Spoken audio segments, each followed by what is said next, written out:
I want to go through real quick and walk through PC number 1, and I want to talk about driving sales. All right, this is really important as we're developing people because we're launching out people. And by the way, the sales report should be growing, but it does not grow just because you added people. This is really important to know when you guys have offices. It's not like, oh, we launched new people, so our sales report will automatically go up. That is not the case. This business, if you don't build people properly, is burn and churn. And I've seen that in a lot of different offices. Burn and churn, burn and churn. People are quitting. They have no one to call. They lack confidence. I just had a PC for a while. And just someone who they just lack confidence in what's in themselves. Really, the most. Some people lack confidence in the job and what it can do. I hope it's okay. I hope it works out. And it's up to you as a leader, as a coach, to help build their confidence and help them have the tools they need to succeed. Okay, this is something important for you guys. I know I talk about in advanced training. And I just talked about this with Paige, but this is so important to remember. Sales happen, 10% just happen because the products are freaking awesome. 10% don't happen, and 80% depends on the rep. 80%, and that's split up into skills and attitude. And attitude is split into confidence and expectations. Cool. So where is their confidence level? In the products, in the job, in themselves. Those are all components that affect confidence. Cool. So you have to know where their confidence lies there and what's their expectations on what's going to happen. Are they doubtful? Do they question things? Those are important things. All right, for you guys to know and understand when it comes to that. Obviously, skill sets, when they start off, it's just getting them really confident, reading the manual, but do they have their 8, 9, and 16 down? Those are the first skills they have to have memorized. The next skill they need to have memorized are the objections, or be really comfortable. Do they know how to handle the sales objections, which are right on page 9, the rec objections, which are on page 17, and the phone objections, right, which they can just read, but are they really comfortable with those things? So we've got to help them, number one, and you guys know this, but I want to review, when we're getting a rep great, the first skill set they have to master is what? 8, 9, 16. The first skill above everything. What do they have to master first? A rep. What do they have to be great at before anything else? Reading. Recommendations. So first thing you make sure a rep is great at is recommendations. They don't have people to see, who are they going to call? Great. They're not going to call anybody, all right? And who are they going to sell to? Some people are great at sale. And I tell them, you can be a great sales rep. And I see managers all the time focus on sales first. Person can be a great sales rep. If they don't have anyone to go see, it doesn't matter. It's like having this beautiful, sexy car that just sits there and goes nowhere. Your recommendations are your gas. It's a gas to your car. And so think about it as a gas gauge. Cool. I was talking to Jake about this earlier. You have to talk all the time. You have to look to see where's your rep's gas gauge. All right. Full means they have 100 plus at all times. Cool. That's a full gas gauge. So where's their gas gauge? Are they running on empty? They're not going to be going anywhere very far. All right. Are they at 50%? Where are they at? And your goal is to always keep their gas, is their gas gauge on full? Once they have recs down properly, they have confidence in the job, their gas gauge is always full. Because every time you do one, if you do 7 demos for the week, you have 100 plus recommendations, but they're not there yet when they're brand new. And some do, some get it right off the bat, which is awesome, but it's a small percent that get it right off the bat. Most people, it takes them, 2 or 3 weeks to really get confident getting 10 plus recommendations every time. Cool. That's the average rep. It takes 2 or 3 weeks to really get their confidence. And that's why I don't just ask for recs the first time I meet with them. It's in the first couple of weeks. It's okay, let me see your recs. Hey, ask me for recs. Just see where they're at, because it takes a couple weeks. And I know that. All right, it's not one time of going over something that sinks in their head. It's multiple impressions, 3+ times. Cool. 3+ times they need to hear the same thing for them to actually be like, oh, all right. So how many times have they heard you teach about this? How many times have they seen you go through it? I think that one's the one that's yours. Check it out. But, making sure that your people are where they need to be. By the way, what I'm going over now is a really good thing for you to listen while you drive if you're not staying here. Okay, cool. Yeah, I would check it out. I had a service call from Awesome. So hello, Dan. All right. And I'm going to... Bye. I'm going to send you the link, or I posted it in the group, but you can listen. So I'm going over rep development, driving sales and stuff. Okay. All right, so it's good for you. Thank you. So bye, hon. Great job last week, by the way. Great freaking job. Keep it up. So what I'm talking about right now, I was just saying, just because you launch more reps does not mean your sales report goes up. So what I'm doing is how to grow your report. Yeah. All right. So Sion. So anyway, so 3 times or more is what they need to see something in order for it to actually say, or you need to review it with them. So again, I watched Sage last week. Those who were here, I did a PC with her last week, when she was here in her first week, and I had her do her recs for me and sit there and practice, and I had her do her stuff when she was here right now. Did she have her recs down? Did anybody hear? No, she doesn't. And they won't. And so you've got to do it like at least 3 times where they go, oh, I really need to get this down, So you got to listen to them again. Same thing with closing, which we can go over her. She didn't have her manual, so I want to give her that comfort. She's very wants to read exactly the right words, and some people are like that, so fine. We'll do it on Thursday. But we've got to get really comfortable with that. All right. So you've got to make sure your people are set up for recs. So that's PC number 1, which we're going to focus on here in a moment. That's the main first thing is just, do they have a list of people? Are they building their business the right way? Because if they're not doing that, they're not going to be here long-term. I'd rather them suck a little bit at sales in the beginning, but feel really confident getting tons of people to see, because I know we can get them great at sales. That's not rocket science. That's actually very simple. There's just things you have to learn. And until you learn them, you won't know how to do them. So it doesn't just magically happen. There's learned skill sets. Okay. But the number one thing before going over anything technical with closing that I was talking with you guys earlier is the first thing is, do they know how to share goals with customers? They don't. I don't know if you guys saw what she was doing, but the only thing she was talking about was oh, there's a scholarship. And I'm like, do you share about what you're studying? Do you share about your job? No, unless they ask. They don't. Nobody does, by the way. Nobody does. No new rep does that. I didn't do it when they're new. Some people feel it's weird to talk about themselves. It's the whole thing is why are you doing this program? You're not just there as a selling knives. If you're just there selling knives, it's a very different market that you're going to have, and a very limited market. This is not just to sell knives. This is a program designed to teach you life skills. This business helps you personally, financially, and professionally. So we're going to help them financially, but do they know, by the way, we won't help them financially unless they understand how it helps them personally and professionally. We won't help them long-term financially. So know that and understand that. They're not going to stick around long enough. They're not going to share goals in a way where they're going to really succeed at the level they need to. There are the random one-hit wonders. They have rich family, they go settle and they make money, and then they're done and they quit. But that's not the opportunity here. I'm glad they made a good paycheck, but I don't feel good about that, because then it's well, why did they succeed? Oh, they had rich family that bought stuff. That's not succeeding at this job. Cool, they got that. But there's so much to gain from here. What we offer as a business is an opportunity for people to learn and grow and develop financially, personally, and professionally. Okay. So we need to know what the rep is how can we help them personally and professionally, right? What do they need to succeed in the future? All right. What skill sets do they need? So what do you need to know first before you know what, I know the soft skills everybody needs. All right. We know that. We know it as leaders. We know people need to be good with interpersonal skills, or there's just things that we know everybody needs, but they need to go, oh yeah, I do need this. They need to connect it with me. If you just tell a rep, hey, you need this, this, this, I don't want to do that. I want them to go yeah, I need this. Very easy early on my PC where I'm by the way, what's your dream job? I want to be a lawyer. And I'm so don't you think?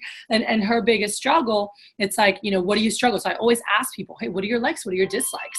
That's a good thing to know, but knowing what people are struggling with, because that's something that it's going to benefit. You want to find out once I know their dream job. All right. So it's likes and dislikes of the job.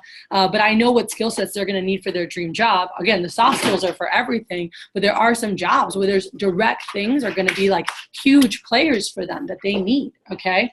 So find out their dream job, know what that is. So even when you're doing recs, you guys can do that. And it's not a whole long thing, but hey, what's your dream job? Oh, okay. Have you identified what are the skills that you need to kick butt with that?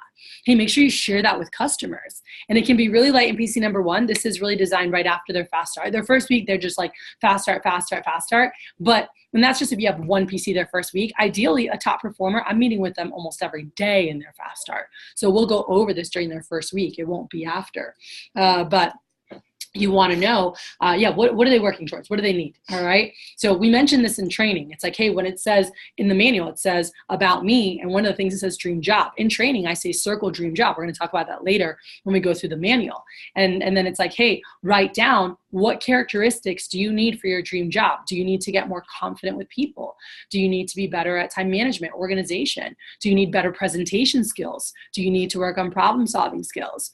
You know, do you need whatever it is? Like, and so I list off different examples of things people gain from here, and the confidence of just interacting. Do you need to be a good networker? Do you need to be better at first impressions? Do you need to learn professionalism? Like, what is it that you need? Hey, let's take a couple minutes and write down what are characteristics that you know you need to develop to be great at your dream job, all right, that you can gain here. So they have that. So they should have that. She actually has some of the stuff, she didn't have her manual with her, you know, written down, because I do that in training so they can share that. But are they sharing that? So after their first week, you'll really dive into that. First week, they're just kind of reading off that manual with people that they know, and you know, you hope they're doing that. But if you meet again during their fast start, you're going to talk about this, you know, during that week. So we'll go through that. But know why. They need to have a bigger vision of what this does for them. If they're just thinking, I have a job selling knives, they're not going to be here very long. They're not going to go very far, because when the job is hard selling knives, they're going to be like, I don't want to sell knives anymore. But when it's something that's like, this is preparing me to be a lawyer. This is preparing me to land my dream job. This is preparing me to get into the grad school, into the university, whatever it is that, you know, that I want to get into. This is the ticket that's going to get me that in. And they put those things together. That's where it's really, really powerful. Okay, so you want to know that. So before I say, well, you know, this teaches you, and every PC will be, it flows a little different because I'm kind of feeding off them, but I want to know what their dream job is.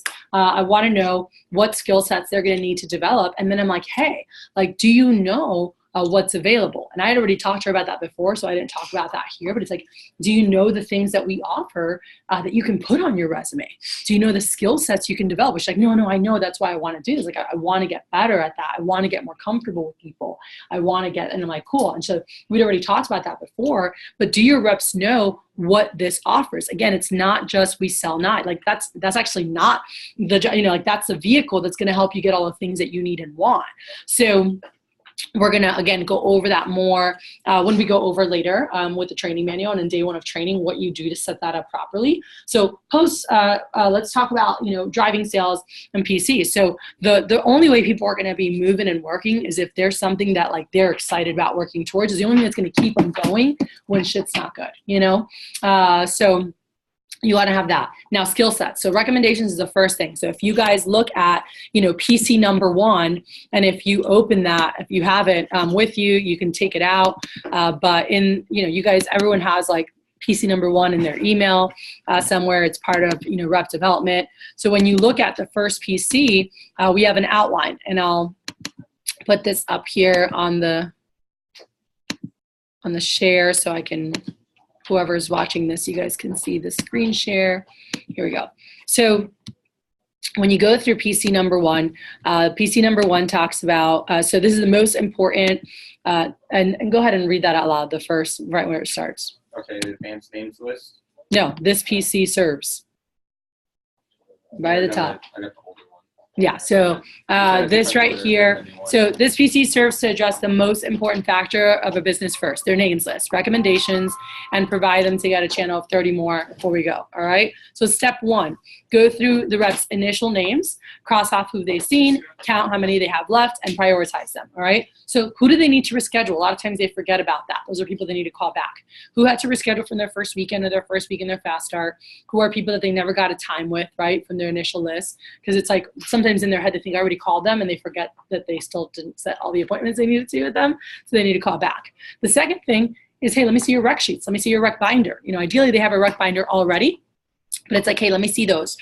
So look to see what they're doing. Is it set up properly? Is it set up for success? And so you guys want to check their rec binder to see, you know, what they have. Do they have, oh, this is not the rec binder. This is just a, cool. So rec binder, you know, making sure we have their, you know, a sheet that's fully filled out. I know one of the girls was in here working on hers earlier, you know, or if it's, you're using a notebook, you know, use a notebook, but just, is it set up where there's like a page that's full? Have they transferred all the people they know onto there so they can have that, all right? So, you know, having, and you don't have to have it in page protectors, but, you know, having this here so you can show people, and having a, this is page 2 of 2. So we need to put this bigger triple sponsor, or like darker markers, you can see triple sponsor, 3-time sponsor. So these are all 3-time sponsors. Cool.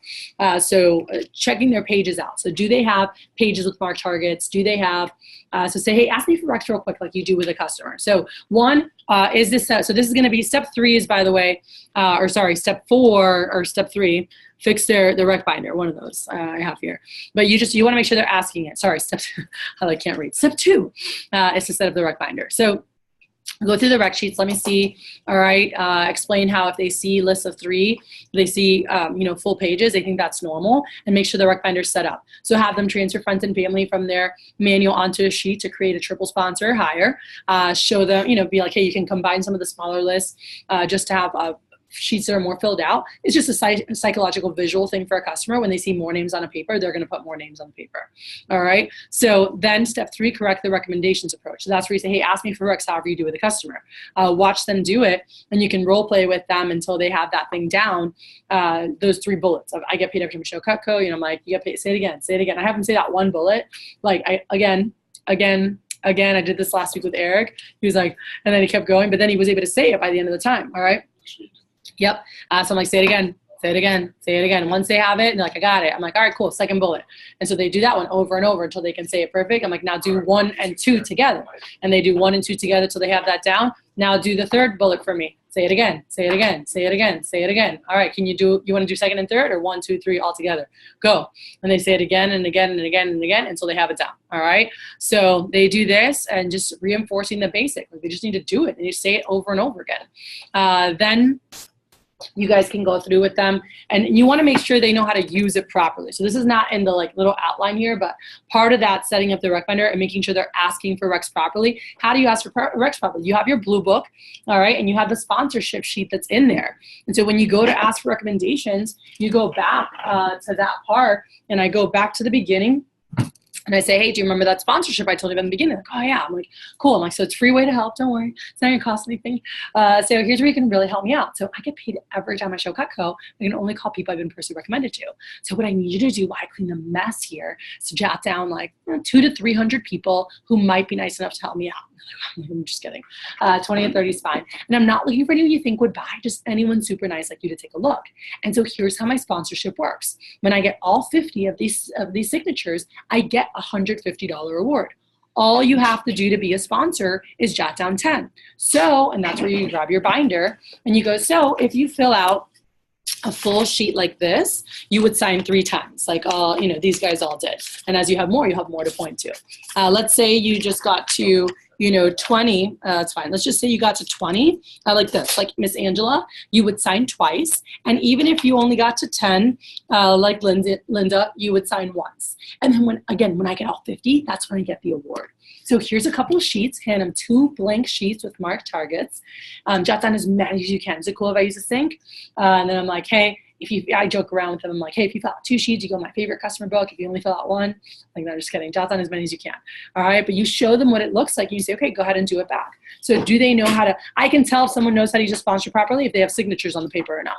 If they don't have signatures on the sponsor sheet, they're not maximizing it to its ability.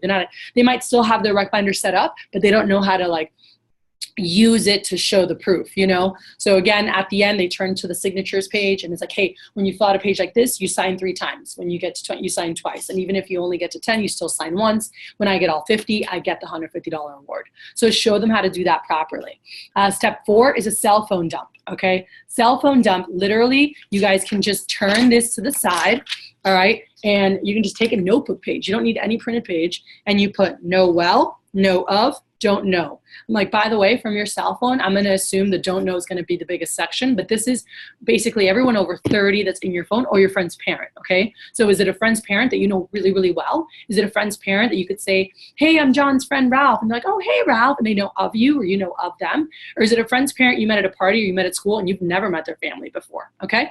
So where does that person land? So everyone in your phone should fit into one of these 3, So I start going through, I'm like, John, and I'll go through with them. Now, if you're doing other things and you're short on time, be like, all right, start and go through the first ones with them and then go, hey, I'm going to work on this while you keep doing this. Every single name should be on one of these. By the way, if I go back in your phone to B's and I'm like, where's Bob? All right, he should be on here on one of them. It should be Bob's mom on one of these lists. No one should be skipped unless they're the same household. Cool? If they're in the same house, you don't need to put your cousins. Like if they live at your aunt's house, it's just your aunt. So each one of these should be in one of these categories. Cool? And just have them sit right in front of you and keep working on that while you're like doing whatever you're doing, or you can sit there and do it with them. Okay?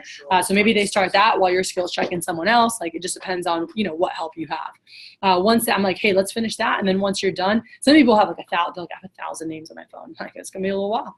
And I'm like, sit there and work on it. But I normally plan on them being at the office for like an hour and a half, but I want to get everything that's in their phone on the freaking paper. All right. If they're in a rush, you know, like then you're going to tell them what you're going to do with it, but it's like, hey, we need to get this done by, when can we get it done by? Whatever's the next time you're going to see them. But ideally they're there. I'm like, but do you feel you could probably get at least 30 numbers? So with group one, you know them really well. So all you have to do is be like, yo, I need to ask mom a quick question, you know, and just like, what's your cell? I didn't have her cell. Or hey, I'm working on a scholarship. I need to ask your mom a quick question. It can be super chill. If you want to be more formal, use what's on page 31. The second group, you can use what's on page 31. For both of these groups, that's what you would use. So page 31 is how to ask friends for parents' numbers. So that's step 5 in your PC. It says here, review how to ask friends' parents for numbers. All right. So show them how to do it and then watch them do a couple. Be like, hey, let's just do like 2 or 3 real quick together. That way I can give you any feedback to make sure you're feeling good, or you can ask me any questions that you're not sure about. So have them watch a couple calls and give them feedback. All right. So this whole process, guys, should be about 45 minutes, 30, 45 minutes. And then the last thing is, you know, if time, I like them to do their close real quick and give basic tips. So this is what you were doing right now. This part though, on PC number 1, it's 5 minutes. That's all it is. Just have them do it for you. And then you just do it back. All right. That's it. Basic, basic, basic. Not what you do now. Like you're a brand new rep. So you're like, hey, go ahead and do your close for me real quick. Watch them. And what are you looking for? Are they following the script? Are they building up the competition? You know, like how's their nonverbals, right? Like, are they like, you know, like, so you're just watching for nonverbals. You're watching for their tone. You're watching for their expectancy. You know, when they say $4,000, are they freaking out saying that? Or are they saying it with confidence? Are they writing down $4,000? And then are they crossing it out? Are they writing all numbers down? And then when they ask for the order. So the 3 parts of the close, right? You're watching to see how do they do the comparison? How do they present the prices and write down the numbers? How do they ask for the order? Cool. Those are the 3 parts that you're looking at. You're not going to go in depth. You're just giving basic tips and go, hey, by the way, with first part of the closing, which is comparison, make sure to like read this and make sure to build them up. Don't knock them down like, oh, they're not as good as us, or like they're the best in stores. And if cut couldn't exist, that's what I'd recommend. They're fantastic. Build them up, because what you do is the higher you build them up, what's the next part? You're going to say, here's how we compare. The higher you build them up, what are you doing? How you build us up. If you only build them to here, you're only building this here. If you build them to here, you're building us here. Cool. So remind them of that. And then go second part with, you know, let them know, like, great job writing down the numbers and presenting the price. Really great job. Maybe they didn't. Did they say 1,273, or did they say, oh, it's only 1,273? So just see how they present the price and how they write the payment. So tell them, hey, great job presenting the price, or great job there. And then the last thing, how did they ask for the order? Did they ask for the order? Sometimes they don't. Sometimes they're like, so, you know, they just like look at you after they talk about free stuff. You know, sometimes they're just like smiling. Sometimes they read, oh, you know, I wouldn't be doing my job if I didn't ask you. Sometimes when they ask, they're like, so did you like want to do that? Or so I wouldn't be doing my job. Like their nonverbals are off. So just give, hey, great job asking for the order. You know, great job reading your menu. So whatever feedback, just real quick, you can do it. You don't have to do it back in the first one. You'll do that later in the closing PC. If you have time, you can be like, hey, let me just do it for you real quick so you can see what it should look like. If it was really bad, if they did a good job, give them a couple tips. Like, hey, high five, let's just get it down. The more you do it, the more confident it'll be. If it was like really like all over the place, say, let me do it for you real quick. Tell me what's different. And just do it for them. Like if they like totally were like not on, just do it real quick. Just do the 8 and 9. Say, hey, what did you notice? Okay, cool. You read your manual. Yeah, you wrote it down. Yeah, they'll tell you. And I'm like, yeah. I'm like, so you can do the same thing. It's all right here. I just did what it says there. Sounds good? So if you do it like that, you're going to have a lot more sales. And that's all you're going to do there. All right. So it tells you here, and then make sure to look at their fast start goal, you know, make sure they have their schedule in place. Always, they do not leave without you having the schedule. You can schedule their next PC, make sure they have an assignment, and make sure they're confirmed for the next big event. Like with Paige, I was like, hey, team meeting on Thursday, we have a great speaker, building up the speaker. Hey, for team night, we're doing team night in, game night. So we're gonna have like board games and stuff. So we're gonna, ordering pizza and things. So letting them know we're doing team night in, or next week we're doing sports night at the park. So it's gonna be team night out. So whatever it is, letting them know what's happening for team night, but always building that up so you have people confirm. Sounds good? So that's PC number 1, and you guys want to make sure that you guys crush that. Then if you look at the other PCs, and it gives you thought joggers to help them with their brain list. Like I have stuff in the folder for PC number 1. PC number 2 is, it goes through how to share their goals properly. So that's the next PC. So step 1, fast start numbers, how they felt, what went well, what could have gone better. And again, if you see them more, like if there's someone going for a big fast start, you're going to have this during their fast start because you should be seeing them every day, So AT on Monday or Tuesday. The next day when I meet with them, I'm doing the PC we just did, right? The rec PC number 1. The next day when I meet with them, I'm doing PC number 2. The next day when I meet with them, I'm doing PC. So for someone going through their fast start, I'm doing all their PCs, by the way, like in their first week. I'm just helping them get good, like in that first week because I'm actually seeing them every day. So, put the teaching portions of each one like is happening. So anyway, so for them, like if I'm doing a fast starter and I'm doing PC number 2, I'm not going to be like, how fast start, how do they feel? Like I'm not going to do that part. I'm just going to go to the teaching. So I want to talk to you about how to share your goals properly. Okay. So explain how selling requires trust, logic, and emotion. And so it has here what to say. Like there's 3 things to make a sale: trust, logic, and emotion. Rapport, the strength of the recommendation, third-party stories, they all build trust naturally. Logic part is when the customer uses the knives, they learn about it. There's no denying Cutco's a superior product. But the sale is purely logic. But our sale is not purely logic. The most important key on the spot is the emotional side of it. And so emotion is what causes people to act. And so I was talking with her about commercials, about marketing, advertising, and how they put so much behind it to like spark emotions, right? Whether it's clothing, it's a new car, it's a lifestyle thing, it's a whatever it is, it causes an emotion within you where you're like, I want that, I need that, I desire that, right? There's an emotion it creates. And so sales, it's a lot on emotion. And so talking about, there's an example here that's from Danny Fellman. And he's like, think about when you see those commercials, with the animals, it causes you to act. You either like turn off your phone or you want to help or go rescue a dog or do whatever, so they hit your emotion when you see those. So if you want customers to take action on every demo, you have to bring emotion to the presentation. If not, they're not going to act on every demo. So reviewing with them how to go through and sharing goals, make sure they have a scholarship brochure and they are explaining the scholarship. And then end by making sure they have a schedule and have them all set. All right. So again, there's an outline for this. You guys have this for PC number 2. Then you have here, and I have the attachments of how to break down their goals, how to do sharing goals. There's like an example so they can see the example and they can read it to you, but it's just so they can copy that or they can create their own, but it gives them an example on how to share goals. And there's a weekly schedule in there. Okay. Then you've got PC number 3. And so again, it might happen in there. So this is dropping down. Okay. Closing and dropping down. So this is where they do the full close for you and have them drop down to Basic Studio. You just take notes. Then you do it for them and you drop down to the Basic Studio, explain the drop down process, re-explain points, re-explain CPO. And step 6, hey, can I show you can drop back up, and you can go through like, hey, how it tells you what to say. Like, hey, can I show you can get free stuff? Hey, can I show you how you can get a better value, and doing a package deal completely written out. So this is something that you guys can do for PC number 3, and we'll go through more of that later. But at least, again, have them do their closing and drop down to the studio. You do it back, and then walking through the things that it has there. And PC number 4 is more of just vision painting, So this is like, talking about, it says investigate and build rapport. How are they now? What are their, again, dream job? What are they in school? When do they graduate? The benefits of development experience and just like learning management, learning skill sets, how it's going to benefit them for their future, show them a path on how it's possible, set up a plan for them, and you ask them like, hey, what excites you most? Like when you do that plan with them. So something I was just talking about is when you're working with someone for a week and you're seeing them like every day, those 4 PCs, you usually do them all in their first week.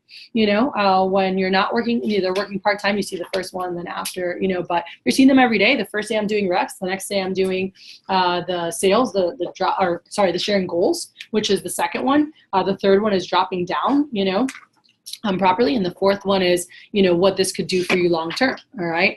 So I'm going over that with them, but you want to make sure someone, when they get through all four of those, like if you do all those with them and they get good at those, like they're going to stick around. All right. That's why it's very rare. I have a 10K fast starter or a 691 that I've worked with their first week that I went through all that stuff with them. Very rare that they didn't stick around for the campaign. Very freaking rare. Like I really can't think in the last couple of years. The last time I can think of someone that I worked with their first week and then they were gone was like 2 years ago, and since I've been in Houston, there's one person I can think of or two, and that was it. Like in 2.5 years, so it's very like when they've gone, whether they do it their first week or in their first, month, if they went through those 4 PCs, those guys are the ones that stick around. All right. But again, just because you taught them Rex in that first one doesn't mean they're ready. You've got to keep each time you meet. Hey, let me see it again. Hey, let me see where you're at. Hey, let me see how you're doing. And they get excited. At first they get nervous. And then once they have it down, they get excited for you to ask them because they're waiting for it. And they're like, let me show you, because like have it down and they feel really good that they got it down. So it's really important for you guys to make sure we go through that process. Cool. So questions, feedback. I'm going to unmute you guys that are on here. So from you guys, any questions or feedback on that? And then I'm going to go through tracking demos and like rep development, our last things. Now, if you get through all 4 PCs, are you doing those like day?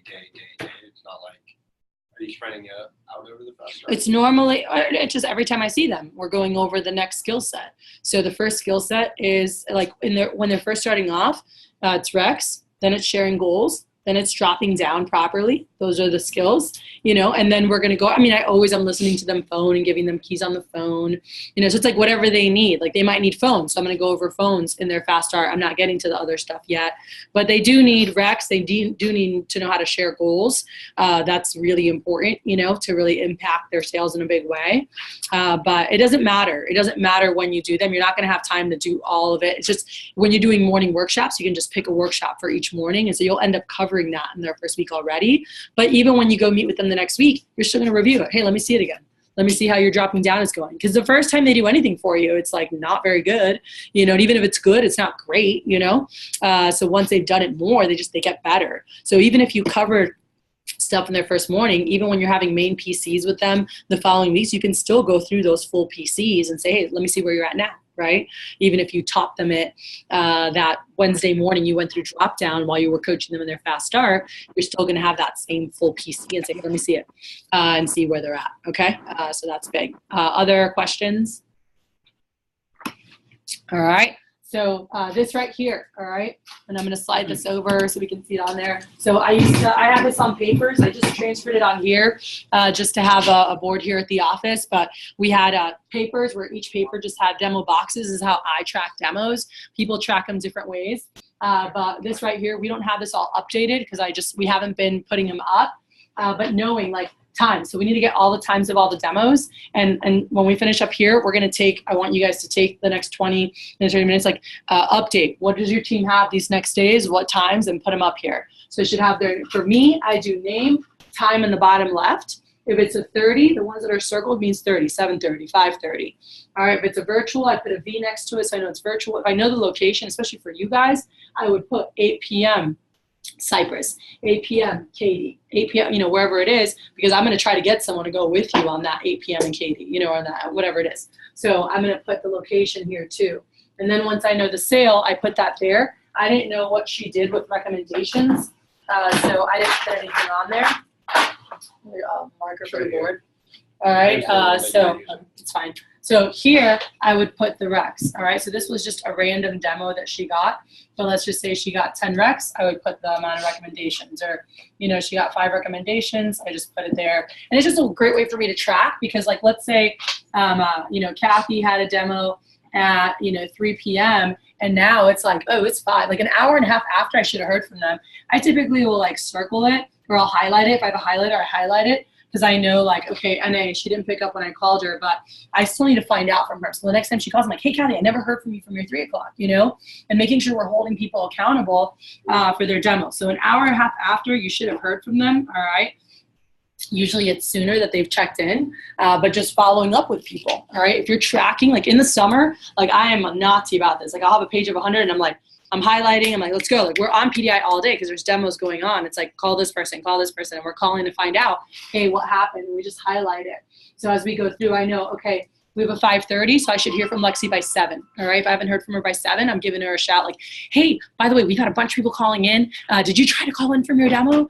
You know, that's what I'm going to assume, that they called and I was on a call with somebody else. And so like it went straight to my answer machine. Because you guys know that happens, right? If you're like calling out, someone's calling in, it goes straight to the voicemail. So I'm going to assume that's why I didn't hear from them. Always. I'm going to assume they called. I'm like, hey, I don't know if you tried to call. We've had, people calling in, even like no one called you. But I'm like, I know, or I was on the phone with somebody and I don't know if you tried to call in, but I wanted to make sure that I was able to help you. How'd that 5:30 go?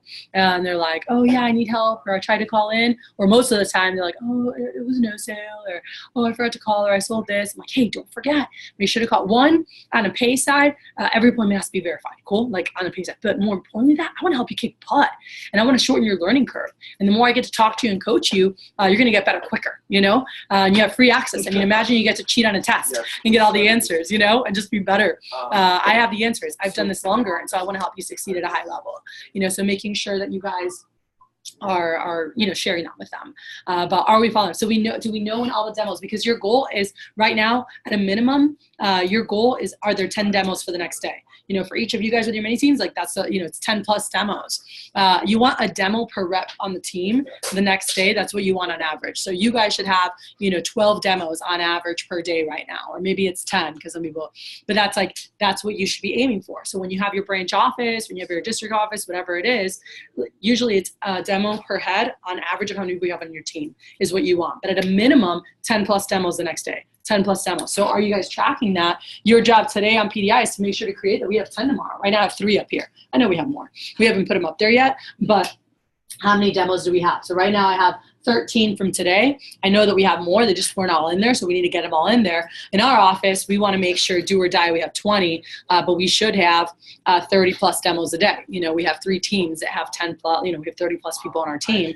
So we should have 30 demos a day. All right, so just so you guys know that. But do you know how many demos you have on the day? Are you tracking it? I use What PDI. I like to have all their numbers, and it tells me how many demos are for the day. It tells me, like what their goal is, like who we can drive to make sure we hit that demo number. That's a big thing there too. Cool. But do you have demos? Are you following up on demos? And are you driving the number for the next day? Can you tell your team, hey, we're 4 short of our goal for tomorrow. Is there any chance you could squeeze one more in? And they're like, oh yeah, I can get one. I'm like, awesome. Thank you so much. So sharing where the team's at towards the daily goal. Sometimes in the summer, our goal is 100. Maybe we had 70 something. I'm like, hey, we are 28 demos from our goal. We're looking for, 28 people that can add 1, or whatever, like who can add 1 or 2 more to help us get those 28 knocked out. I'm like, does your schedule permit you to try to squeeze 1 more in today? And like, yeah, like if they already hit their goal, that's what I'm asking. If they haven't, like, hey, I know you still wanted 2 more to hit your goal. Hey, can we work hard to hit that so we can help you hit your goal? Obviously that's going to help towards the team too, but I want to make sure you hit your goal. So if they haven't hit their goal, it's all about their goal. If they hit their goal, I'm like, hey, Jacob, nice job hitting your 2 for today. By the way, the team is still short, like 22 appointments. So I'm looking to see who could add an extra 1 or 2. Does your schedule permit an extra 1 or 2? I'm like, if so, awesome. If not, thank you so much for hitting your goal. Like I don't want them to feel like I'm pushing. I'm just saying like, hey, does it permit it? Because I'm saying like, hey, dude, thank you for like hitting your goal. Like, great job hitting your goal. Some other people haven't hit it, and so we're still short. Is there any chance, does your schedule permit 1 or 2 more today? And they're like, oh no, I have my grandma's 80th birthday. I'm like, hey, no worries, dude. Thanks for hitting your goal, Or sometimes they're like, yeah, I could get 1 more. I'm like, that would be awesome, Ralph. If you're able to, like, above and beyond, by the way. Like, thank you so much for already knocking out your personal goal. Appreciate you getting 1 more to help the team with our goal, And then Ralph feels good, right? You got that 1. You're like, hey, I got it. I'm like, thanks, dude. That's freaking awesome. Like, high five. Phone high five, whatever. So you can beep the phone and be like, yeah, beep the phone, high five. But just have fun with them on the phone and be like, dude, really appreciate you, and whatever he sells, like, that's a cool thing to promote. Like, let's say he went and dropped a galley on that extra one he got. It's like, Ralph booked an extra one, helped the team hit their goal, and he knocked out a galley set, which put an extra $150 in his pocket. Pretty cool, So promoting the success of those things when they do get those extra ones. All right. So just want to make sure those are a couple little things that I want to make sure are happening. Do you know your team's goals? Every week between Sunday and Monday, we've got to know their goal. Right now, we're missing a lot of goals for the week. Tuesday's emergency cleanup on PDI of like, hey, I don't have your goals in the system. We need that for the week. And letting them know, hey, by the way, that should be done by Monday because your paycheck and schedules are supposed to be done Sunday or Monday, like by Monday. So we should have had that already. I know we didn't get to schedule. We didn't get to, you weren't able to come in. So that's like super urgent that everyone's stuff is in the system by Tuesday. So again, sometimes it's very rare. I've had all of them, by Monday night, but on Tuesday I do mop up on PDI and everyone's stuff is in there, So that's really important that we get that done. All right. So I'm going to stop recording and I'm going to start another same link, but we'll start another one so that we have it for the next prep.